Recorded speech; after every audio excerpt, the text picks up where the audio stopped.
बिहार चुनाव के लिए फलौदी सट्टा बाजार की एग्जिट पोल ने तो सर्वे एजेंसियों के एग्जिट पोल की पूरी तस्वीर ही पलट कर रख दी है। जहां एक और ज्यादातर सर्वे एजेंसियों ने एनडीए को जिताया है, तो वहीं सट्टा बाजार के आंकड़े जानकर आप चौंकने वाले हैं। नमस्कार, आप देख रहे हैं सत्य हिंदी और मैं हूं आपके साथ कृति सिंह।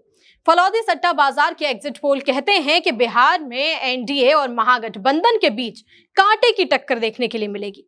साथ ही सट्टा बाजार का दावा है कि पूरे बिहार चुनाव में आरजेडी सबसे बड़ी पार्टी बनकर उभरी है। फलौदी के सट्टा बाजार के मुताबिक इस बार एनडीए को करीब 105 से 135 सीटें मिल सकती हैं, जबकि महागठबंधन को 97 से 127 सीटों के बीच रहने का अंदाजा है। बाकी दलों को 3 से 8 सीटें मिलने की उम्मीद जताई जा रही है। वहीं प्रशांत किशोर की जनसुराज पार्टी को लेकर बाजार में खास जोश नहीं दिख रहा है। लोग तो ये तक कह रहे हैं कि अगर उनका खाता भी खुल गया तो भी बहुत बड़ी बात हो जाएगी। ओवैसी की पार्टी एआईएमआईएम के लिए भी पिछला रिकॉर्ड दोहराना इस बार आसान नहीं माना जा रहा है। सट्टा बाजार की माने तो अभी बिहार में दोनों गठबंधनों के लिए खेल पूरी तरह खुला हुआ है। करीब 54% लोग एनडीए को जीत दिखा रहे हैं, जबकि 46% लोगों को भरोसा है कि इस बार महागठबंधन की सरकार बनने जा रही है। आरजेडी को लेकर सट्टा बाजार के अनुमान तो और भी दिलचस्प हैं। कहा जा रहा है कि तेजस्वी यादव की पार्टी आरजेडी करीब 75 सीटें जीतकर सबसे बड़ी पार्टी बन सकती है। बीजेपी थोड़ी पीछे रह सकती है, जबकि नीतीश कुमार की जेडीयू 55 से 60 सीटों के बीच सिमटने के आसार हैं। कांग्रेस की हालत महागठबंधन में कमजोर कड़ी जैसी दिख रही है। उसके हिस्से में 2 दर्जन सीटें आना भी बहुत मुश्किल लग रहा है। वहीं दूसरी ओर सर्वे एजेंसियों के एग्जिट पोल के शुरुआती रुझानों में तो एनडीए की सरकार बनती दिख रही है। अब तक आए रुझानों के पोल ऑफ पोल्स के मुताबिक एनडीए को 147, महागठबंधन को 90, अन्य को 4 और जनसुराज पार्टी को 1 सीट पर जीत हासिल होती दिख रही है। लेकिन सर्वे एजेंसियों के आंकड़ों पर विपक्ष ने सवाल उठाए हैं कि किस सैंपल के हिसाब से ये आंकड़े दिए गए हैं।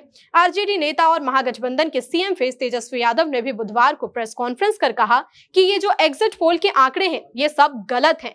ये तो वो आंकड़े हैं जो पीएमओ से तय होकर आते हैं और केंद्रीय गृह मंत्री अमित शाह अपनी कलम से फलाने चैनल को लिख कर देते हैं कि ये आंकड़े एग्जिट पोल में दिखा दो। वही बेचारे मीडिया वाले दिखा देते हैं। तेजस्वी ने यह भी कहा कि हम सर्वे से ना तो खुश होते हैं और ना ही गलतफहमी पालते हैं। तो कुल मिलाकर तस्वीर साफ है कि बिहार में मुकाबला काफी दिलचस्प और टक्कर वाला दिख रहा है।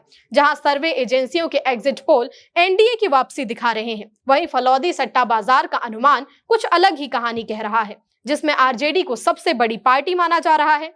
जनता ने इस बार वोट तो डाल दिया है, लेकिन किसकी किस्मत खुलने वाली है इसका फैसला अब 14 नवंबर को मतगणना के दिन ही होगा। फिलहाल इतना तय है कि बिहार की सियासत में इस बार रोमांच और अनिश्चितता दोनों ही चरम पर है। आपकी क्या राय है? नतीजे फलौदी बाजार के आंकड़ों के हिसाब से होंगे या फिर सर्वे एजेंसियों का अनुमान सटीक बैठेगा? वीडियो पसंद आया हो तो लाइक शेयर करें, साथ ही चैनल को सब्सक्राइब भी कर लें। फिलहाल के लिए इतना ही। नमस्कार। Copyright disclaimer under Section 107 of the Copyright Act 1976. Allowance is made for fair use for purposes such as criticism, comment, news reporting, scholarship, and research. Fair use is a use permitted by copyright statute that might otherwise be infringing.